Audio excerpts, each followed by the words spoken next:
राजीव गांधी ग्रामीण भूमिहीन कृषि मजदूर न्याय योजना की जो 2 किस्तें 2021 की थी वो आ चुकी है दोस्तों। लेकिन वो किस्तें जो है 2022 में आई थी और 2022 की जो फर्स्ट किस्त है वो भी 2022 में आ चुके हैं दोस्तों। अप्रैल के माह में 2022 का जो पहला किस्त था वो आ चुका है दोस्तों। और जो 2022 का राजीव गांधी ग्रामीण भूमिहीन कृषि मजदूर न्याय योजना की जो सेकेंड किस्त थी जो कि अभी आने वाली थी अगस्त में, वो अभी इससे रिलेटेड अभी कोई नया अपडेट नहीं आया है दोस्तों कि दूसरी किस्त जो है वो कब आएगी।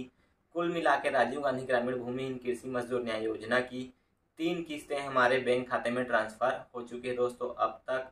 और जो चौथी किस्त है उससे रिलेटेड अभी कोई नया अपडेट नहीं आया है दोस्तों। जैसे ही कोई नया अपडेट आता है आप सभी लोगों को वीडियो हमारे चैनल पे मिल जाएगा दोस्तों।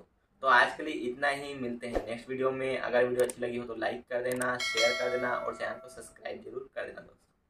As you fade away, as you fade